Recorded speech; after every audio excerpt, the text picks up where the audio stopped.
You're a startup founder. Finding product market fit is probably your number one priority. But to land bigger customers, you also need security compliance. Obtaining your SOC 2 or ISO 27001 certification can open those big doors, but they take time and energy, pulling you away from building and shipping. That's where Vanta comes in. Vanta is the all-in-one compliance solution helping startups get audit ready and build a strong security foundation quickly and painlessly. Vanta automates the manual security tasks that slow you down, helping you streamline your audit. The platform connects you with trusted experts to build your program, auditors to get you through audits quickly, and a marketplace for essentials like pen testing. So whether you're closing your first deal or gearing up for growth, Vanta makes compliance easy. Join over 8,000 companies, including Y Combinator and Techstar startups who trust Vanta. For a limited time, get $1,000 off Vanta at vanta.com/simplify. That's VANTA.com/simplify for $1,000 off. This is your player-on-player crime leader fan radio network. Okay. And KFAN.com. 2 minutes and 4 seconds past 3 o'clock Central Standard Time. Welcome back. Bumper to Bumper Show returns. It's the Friday Football Beast on a calm before the Daylight Savings NAMI. This is the weekend, is it not? Spring forward. Spring forward, which of course means we will have more daylight at the end of the day. And I can't wait to read the weekend stories today, tomorrow, and perhaps even one or two leftovers on Sunday. The lectures reminding us the cost of making these changes twice a year. The psychic cost, the physical cost,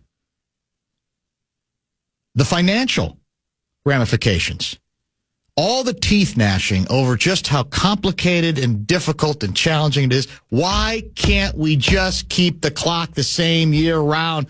Why is it that difficult? And then somebody else comes back and says, well, if you do that year round, though, you're running into some problems either earlier in the day or later in the day. And is it really all that difficult to adjust to? We don't think so. I certainly don't. And I mentioned this to you during, I don't know if this was a promo on Enough Said or during Enough Said. I think it was a promo. The TV show you and I do with Lori Fisher on Fox 9, which will be available to you tonight, I think regular time on Fox 9. I thought you said 10 o'clock. She did, 10 o'clock, and then later, I think like 11:30 or 12 on Fox 9 Plus, that the president was asked about this. And the assumption is, he's on a roll on executive decrees, right? And he's not shy about declaring things, that this might be another one where he said, I'm eliminating daylight saving time. And then I heard the soundbite he was in. It's like one of 12 press conferences he does a day now. And isn't the camera just always rolling and he's answering questions as he goes? He is available. Can't argue with that. He basically said it was the least strident I've heard him on any issue. And he basically said, well, I got people who, are lobbying for me to get rid of daylight saving time. They've got other people lobbying for me to get rid of standard time. They want daylight saving year round. And then he even talked about some of the ramifications of both, including, kids in the dark at 8 o'clock in the morning. And he said the more he thought about it, the more he said, well, it's a 50-50. Maybe we just leave it alone. My God, it was a refreshing moment. Now, there's not a lot of issues in which he's quite that reasonable. But you can put me firmly in the camp of, if it ain't broke, don't fix it. We're fine. And don't let the daylight saving time terrorists get to you. You're going to be okay. It's not going to devastate you. There may be a slight adjustment related to this time of year, the hour lost, right? On the other end, it's an hour gained of sleep, but you'll get through it. And I do think for some people, it's like, well, I didn't really think it bothered me that much. But then I read this study indicating this is what it really was doing to my mind and to my body. We'll be okay. And I hope the president doesn't deviate, which on the basis of certainly tariffs, he's been already known to do several times as well. So stay tuned for more on that as we go. So this is that weekend. It's emotional. Our last show before daylight saving time indeed commences. Are we out at 6 or 6:30 tonight? We are out at 6:30. We are out at 6:30. Yes. Okay. We'll go right to the X with Zach Halverson. Then, okay, gotcha. There was some confusion on this yesterday because Blakemore thought we actually started at 6, or we're going to finish at 6. And at the first game, I think, was starting yesterday at 6:15. But then he said, no, not so fast, my friend. We'll pick it up in progress. Yes. At 6:30. As has been custom. That's what I thought. Yeah. But I thought, well, maybe we're making a change this year. I wasn't going to be devastated by it. But no, I wish we would just send it to Halby at 6. We're going the distance is what you're telling me. Very good guest lineup today, which will include the Wild Chief Brain Wizard Billy Guerin, fresh off another deal that was announced. Is that last night or this morning? Our latest last trade. night, I think. That was last night. Trade deadline is passed. No blockbuster deal for us, correct? Correct. Okay. But we'll still catch up with Guerin on both of the more recent trades that were made and kind of where we go from here at 3:30.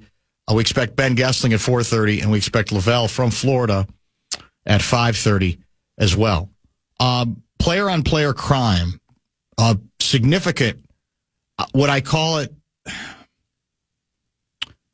I think it's more than a misdemeanor, even though if I call it a verbal felony, I'm not here to tell you that I think the individual responsible for it should necessarily go to jail. But I feel like it should be treated as more than a misdemeanor. And it's fascinating to me that in an era in which we're told over and over by former players, current players, just how poorly they are treated by media jackals, every once in a while, a story emerges of an example of a player, and in this case, a current player, doing wrong on a more significant, I would say, more fundamental level. I would call the Draymond Green player-on-player crime committed a verbal felony. Some of you may have heard about it, and part of, I think, what makes it felonious isn't just the act itself of what he said, but his reaction when he was told that about how spectacularly wrong he had his accusation in the first place. Not going to be surprised at this point. It's day. It's Draymond Green, right?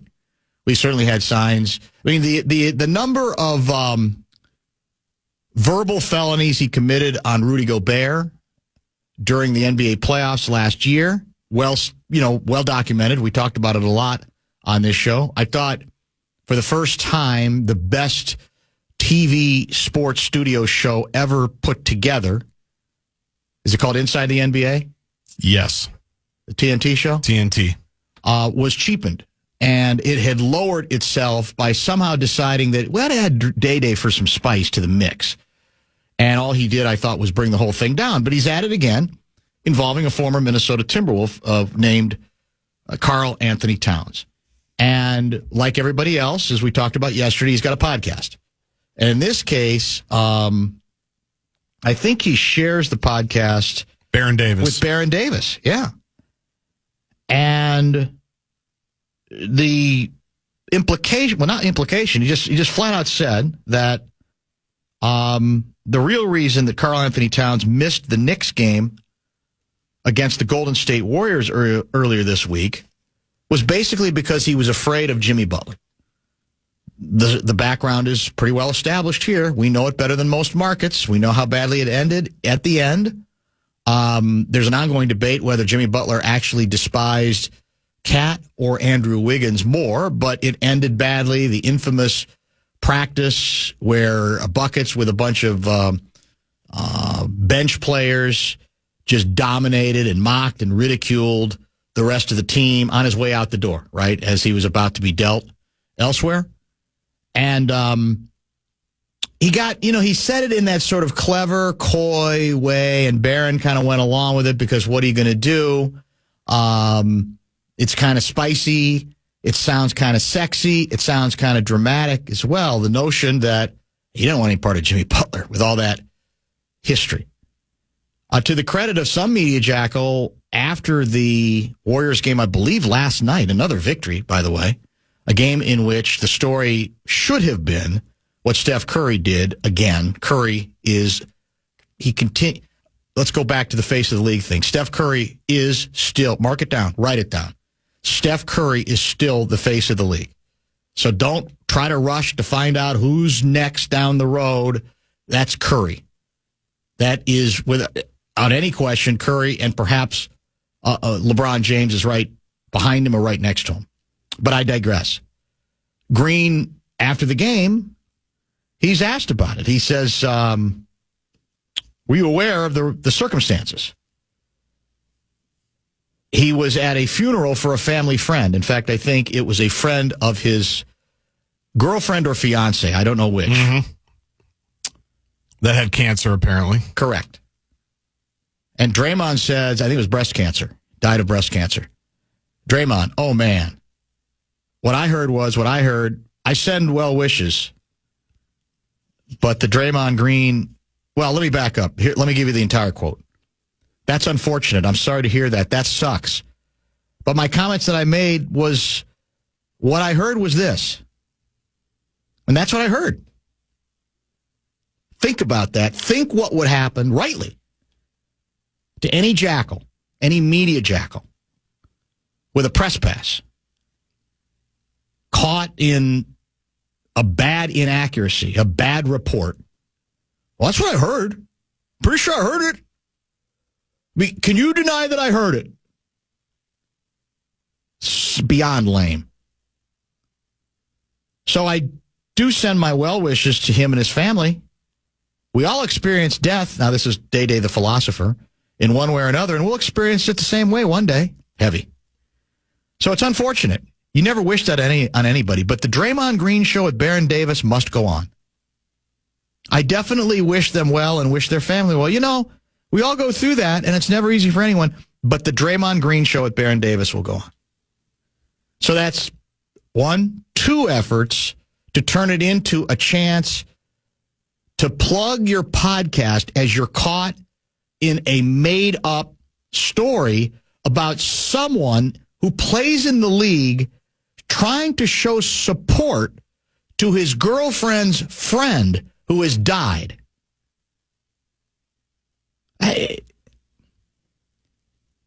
That's not a misdemeanor to me. That's a verbal felony. And the inability, it's not, again, it's Draymond. We get that. But the inability to just say, you know what? We get cute on these podcasts. We get going. We try to have fun. And I let that one go. I shouldn't have. That's on me. Instead, it's almost like he's daring anybody. You're going to try to cancel our podcast? What are you trying to do? The podcast standing for what? Truth, justice, and the American way must go on. Because how does the world go on without a podcast that pairs Draymond Green with Baron bleeping Davis? I don't know how any of us would go on without one. You got to have it. It's got to stay. It's become such a fixture on the media landscape, has it not? So again, I don't know. I mean, I'm not saying the commissioner should fine him. I don't even know what the right punishment would be. Well, I'll tell you.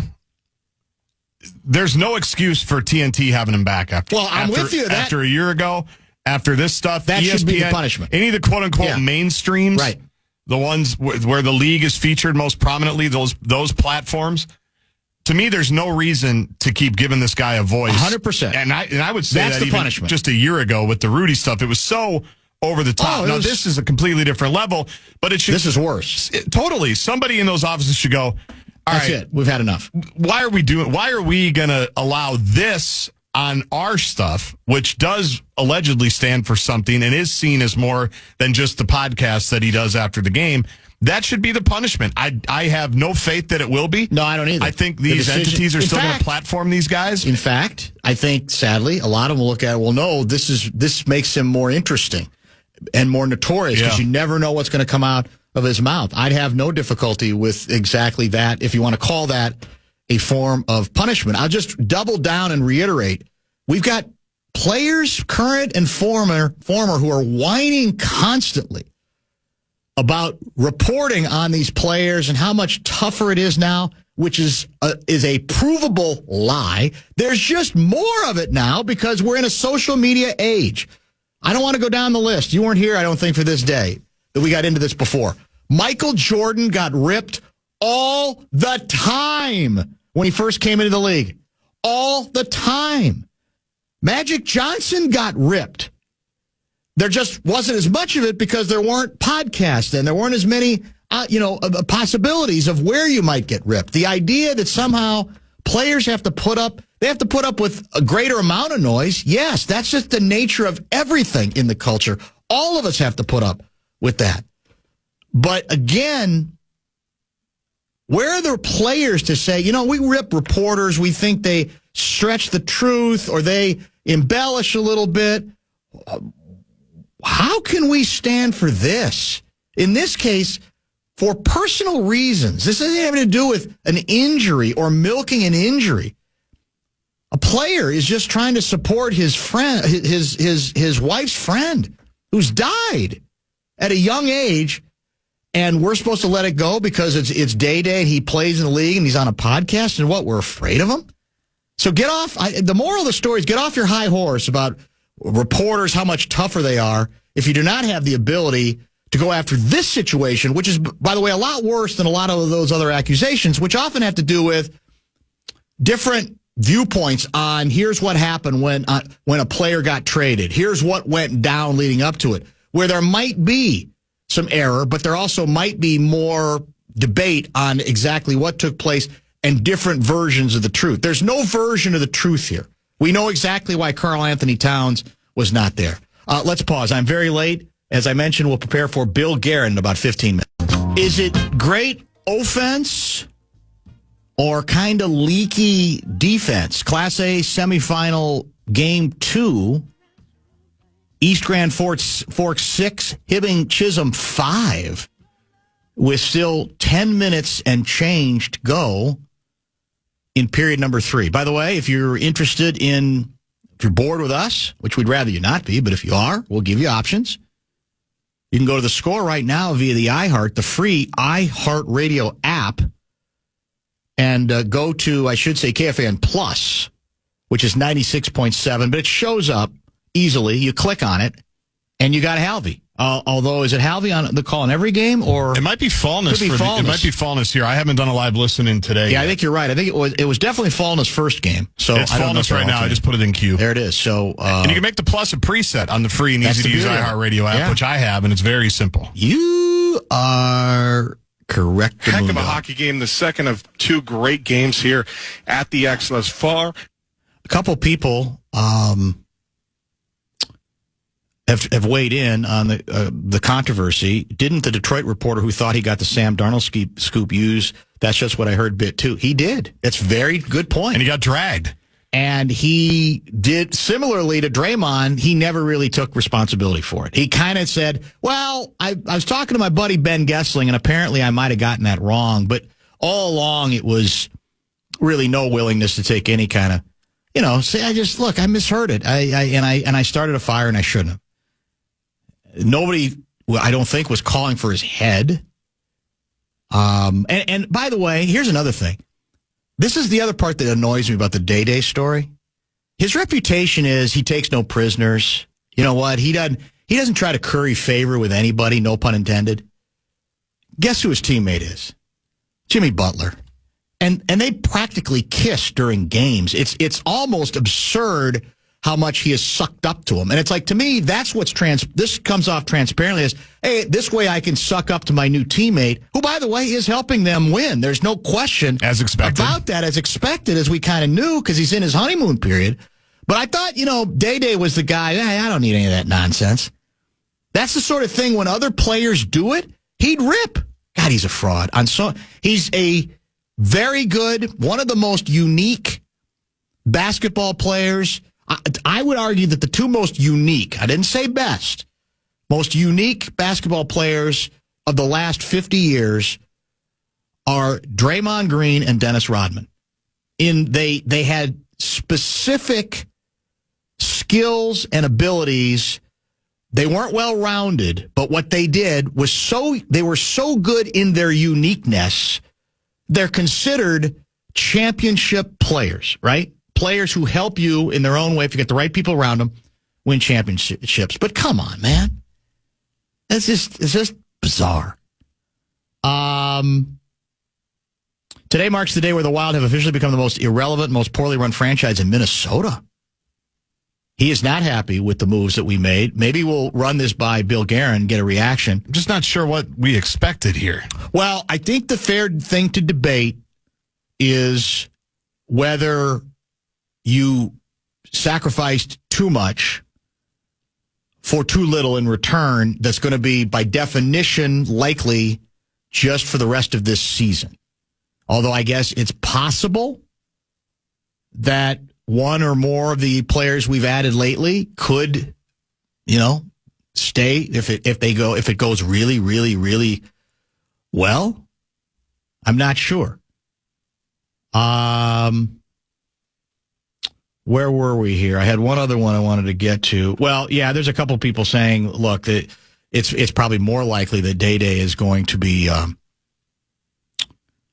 brought back because we like notoriety. You mentioned this before. The biggest disappointment I had last year with Day-Day on the set during the playoffs isn't necessarily that you used him, but I was disappointed in the what's the strength of the panel? They push back on each other constantly. They stop people in their tracks if they don't agree with something that they say. And in this case, they didn't push back at all. Now, maybe they'd argue, well, because we agree with them. I mean, that there's this sort of, among too many people in the NBA, this sort of built-in anti-Rudy sentiment. And let's be honest, there's a little anti-Cat sentiment, too, because he's viewed as sort of this, he's a little bit, what's the word? Big box score. Yeah, he's a little bit, and he's it's almost like he's too happy. It's like is he for real? I don't know if I trust him. He's a little nerdy, whatever. So in any case, it should get, well, in New York, it's getting plenty of pushback, as it should. I'm just waiting. I just want to see a player have the cojones to say, man, we got to be consistent. If we're going after media jackals for stuff in which they're kind of interpreting what happened before a trade, for example, or what went into it, and yet in this case it's something factual, and we just sort of let it slide because it's Day-Day, that's a really, really bad look. You lose a lot of your own credibility, I would say. Let's do this. Let's pause, and let's get to some hockey talk. Let's talk about the Wild's latest move. Nothing major before the deadline, which I believe was 2 o'clock Central Time today. So the Wild kind of are who they are. And we'll give Guerin a chance to size up his moves, went into those, if he has any disappointment about anything else he might do, and maybe an injury update or two. We'll hope to get that, too. That's the trade deadline. National Hockey League has come and gone. I believe it was 2 o'clock Central Time today. A number of teams made a number of moves. Bill Guerin is kind enough to join us now, Chief Brain Wizard of Minnesota Wild, via the Connecticut Water Systems hotline to discuss some of the stuff that he was able to put together and maybe some stuff that he wasn't able to put together. So let me start there. Can you say how close you might have come to what might be classified as a more seismic trade? Not very close.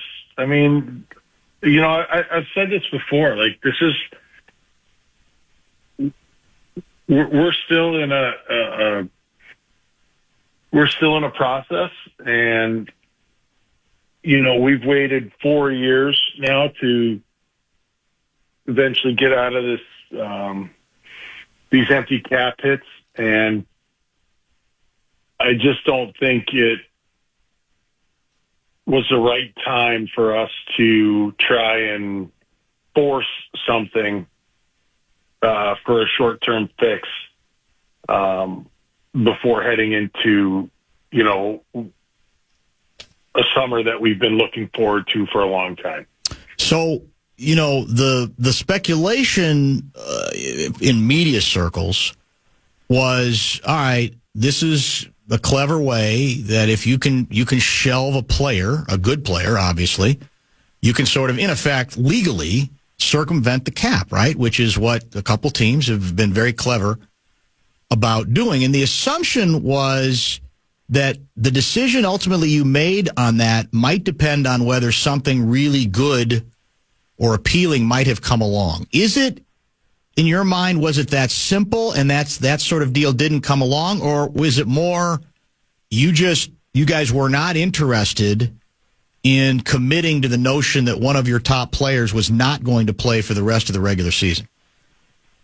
Yeah, and that's the thing. Like, I think all three are going to eventually be back during the regular season. You know, I can't guarantee anything. I think a lot of people are looking for guarantees on when they're going to start skating, when they're going to be back. Are they going to be able to play the regular season? Are they going to come back for the... Honestly, I don't know. I have an idea, and I think I know what's going to happen, but I can't guarantee things. I think when people when people see these, long-term injury deals, they just think it's a lot easier than it really is. And maybe it's a little more clear-cut with other teams in that their players are going to be out for a certain amount of time. And they absolutely know that. So I get it. It looks great and it looks easy, but it's not. And I'm just not willing to, stray from, kind of a plan that we've had for, a number of years now.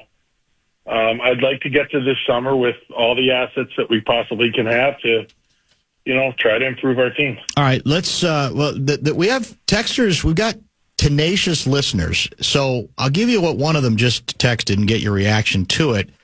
This is 651 guy. Will you please ask Guerin, was it a limitation put on him by his owner that he did not want to spend money, so that's why we did not take advantage of LTIR?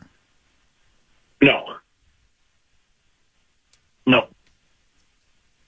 You tell me the truth, of course. Yeah. Okay, just want to be sure. I mean, you sounded convincing, but, I don't know. I mean, that's a tough thing. I mean, it would have been shocking for you to say, well, yeah, I had a couple of things pretty close, and then Mr. Leopold said, nah, I'm not sure I want to write the check for that. No. Okay, fair enough. All right, let's talk about, and you're going to have to help me with the pronunciation, because is it Brazeau? Is that how it's pronounced? Brazeau, okay. Yeah. So tell me what appeals to you about him besides his size.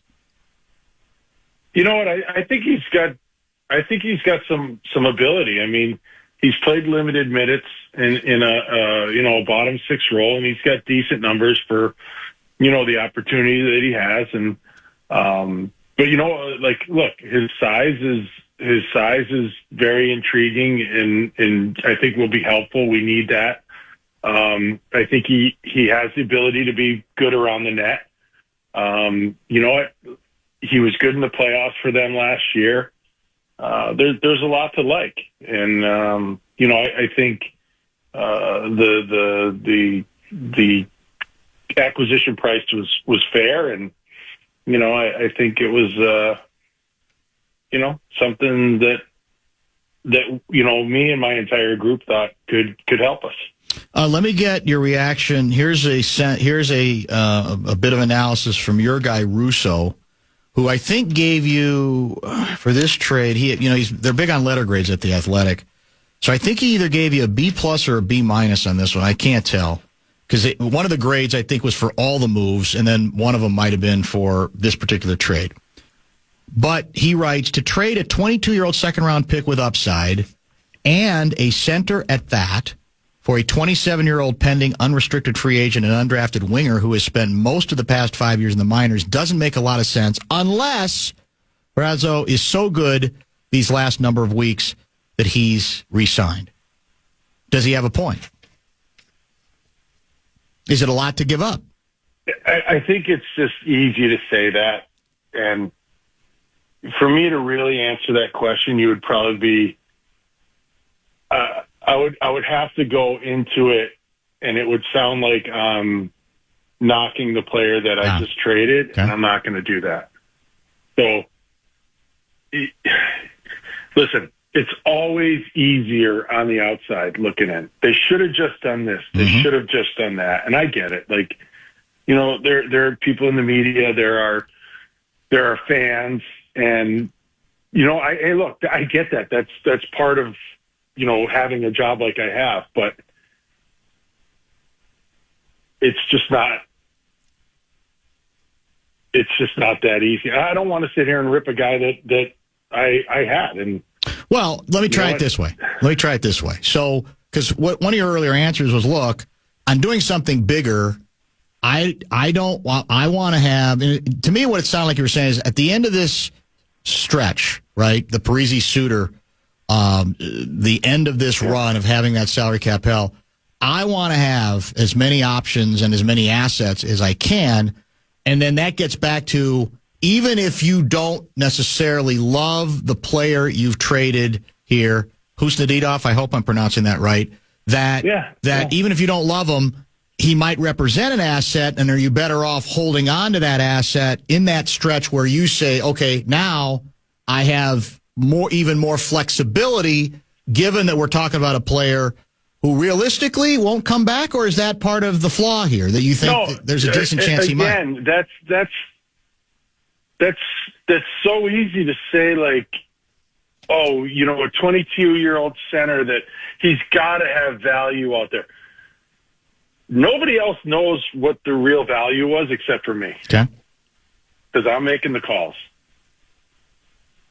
And if you think that I'm just going to get rid of something that has great value and make us a worse team and prevent us from moving forward, then maybe some other people would be a better GM than me. But I know things that other people don't know, and that's why I make certain moves. People can speculate and assume that there's value in this player or that player, but that doesn't mean that it's true. Does that make sense? Yeah, it does. It does. That's it. That's part of the. Only the future will be able to answer all these questions, right? There's no question about that. I'm the first. I'm perfect. I could be wrong. There have been general managers in the past that have been wrong on trades of younger players and things. I could be wrong. I don't know. Another texter, Avs, Jets, and Stars just dropped a nuclear bomb on the deadline. The Wild bought a pea shooter. So, are you offended by that analysis, or do you grant that some other teams made some quote unquote bigger, I don't know if you want to use the term nuclear, more seismic moves? No, I'm not. Honestly, I'm not offended by that at all. They made some great moves. And, they had the ability to do so. And you know what? Good for them. That's good for, honestly. But I remember, being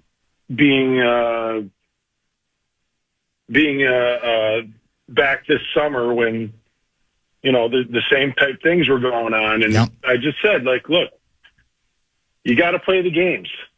And things on paper aren't always, it's not always what it seems. You got to play the game. So we'll see. Like we'll see. It'll have to, you have to play the games to determine who's really good or who's really not. And Colorado made great moves. Dallas made great moves. What if they end up playing each other in the first round of the playoffs? Somebody's going to be out. Yeah. So how good are those moves then? Can you go ahead? I'm sorry. I totally understand that, like, comments or feelings like that. I totally get it. Brazo is going to debut tonight. Is that correct? And if it is, yeah. So tell us. I know you're not the coach. You let your coaches coach, but I'm sure you guys have had conversations. So where does he fit in early? In what sense? Where does he fit on this team? To be team? honest with you, I've talked to Heinze for 5 seconds today.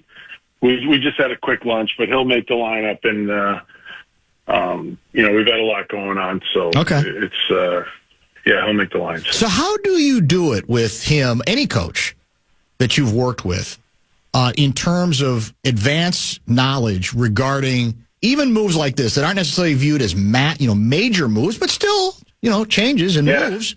Are they in it from the beginning, or you say no? I'll get to you, but because it's. We can't really have votes on this sort of thing. Do you run stuff? What's the Bill Guerin process heading into making a deal like this? Well, I mean, look, we've been together all season. We spent tons of time. First of all, I've known John for so long. I know the type of players that he likes.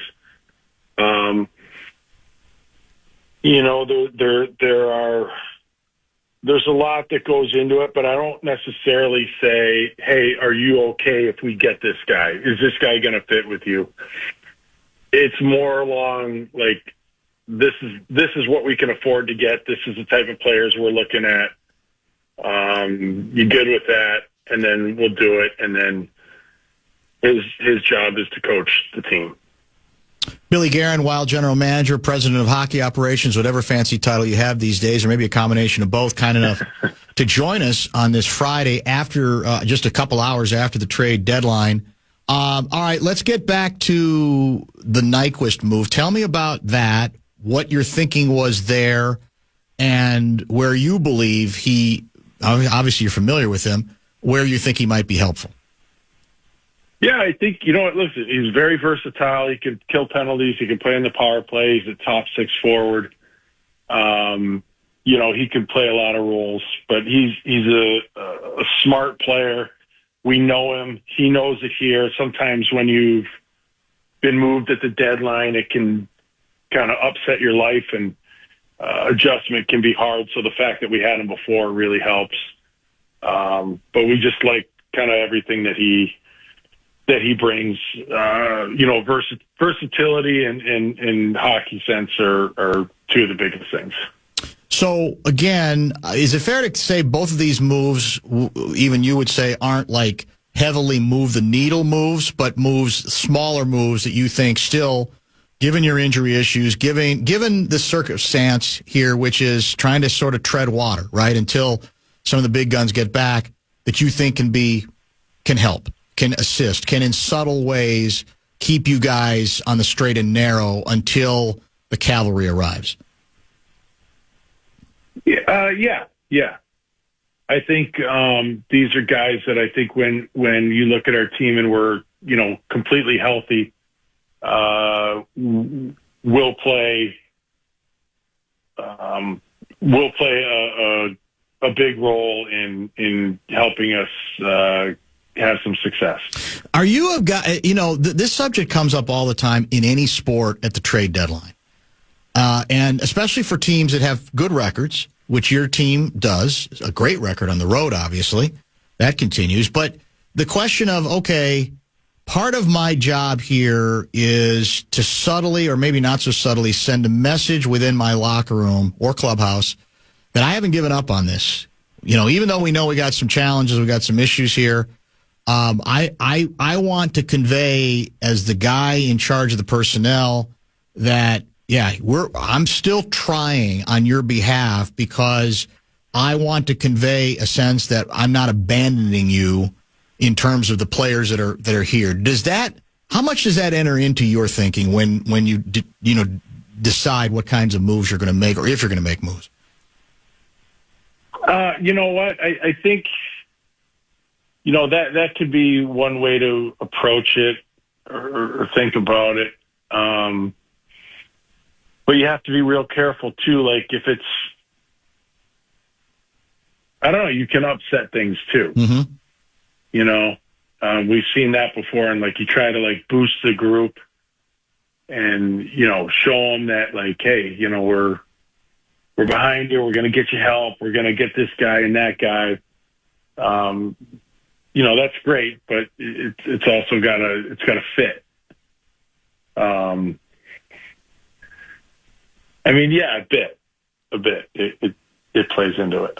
There's a part of me that says that you're in a still pretty tenuous position simply because of the people who are out, and that I'm wondering again as a general manager how helpless a feeling that is, because none of us are fools here. As you know, talent.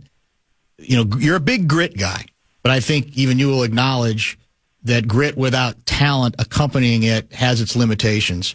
And some of your most talented, skilled players are not available to you. And there's an open-endedness to not only when they'll be available, but then how much we can assume they're going to hit the ground or the ice running and be the players we associate with their names. So is it hard not to feel this is really tenuous? Because no matter what you do, and even no matter what your existing roster does in the interim, without those guys, realistically, you guys really can't go anywhere, can you? For this year. You mean go anywhere? Postseason. Without those guys? Yes. I mean, hey, look, realistically, it would be tough, but, I'm not going to sit here and say, oh, yeah, we're not going anywhere. Well, shit, let's just play the games. Like, we'll find out.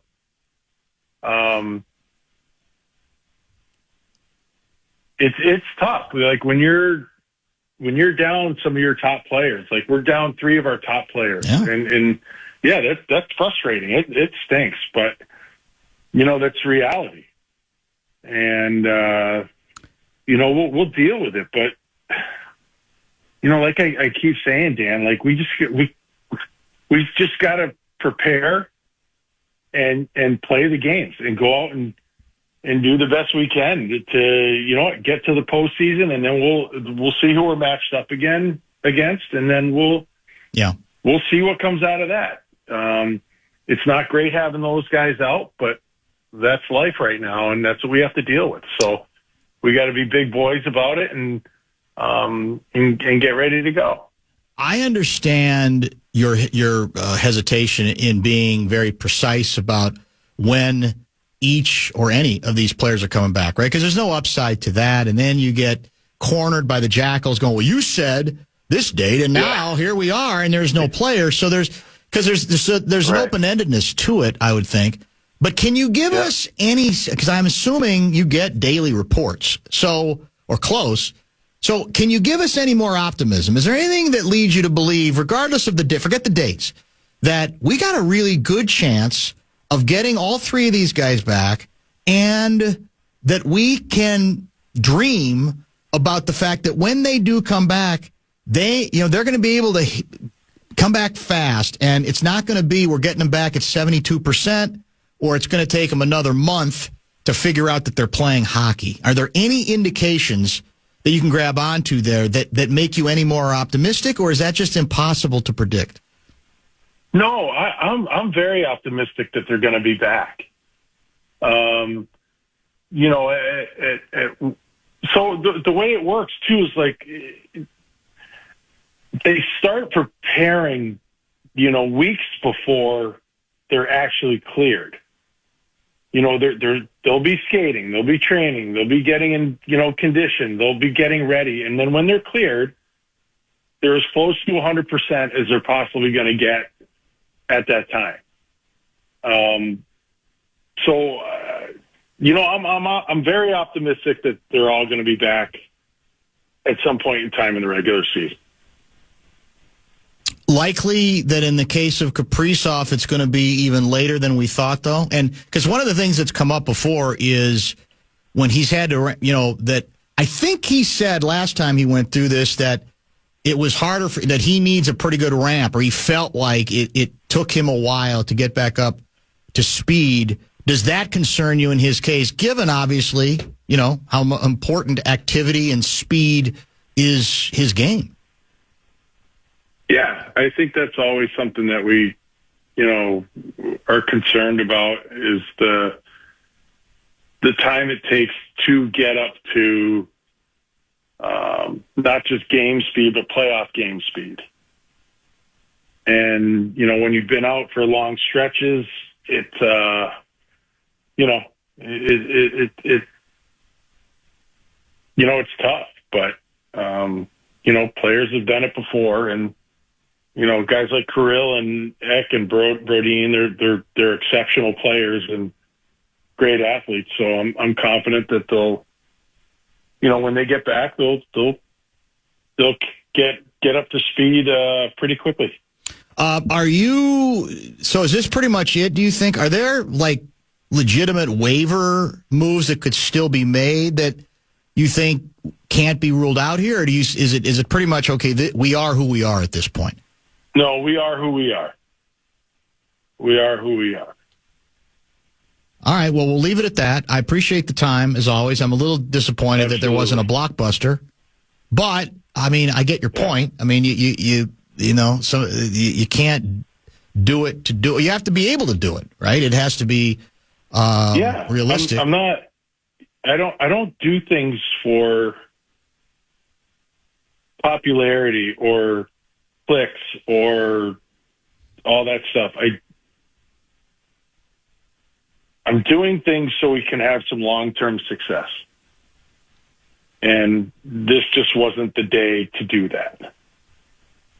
All right, we'll be in touch as we get closer to the end of the season and you start getting some players back.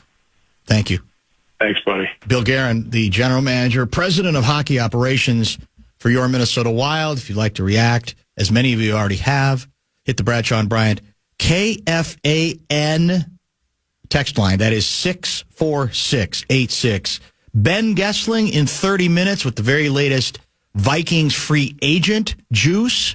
And don't forget Lavelle from Florida, spring training 5:30.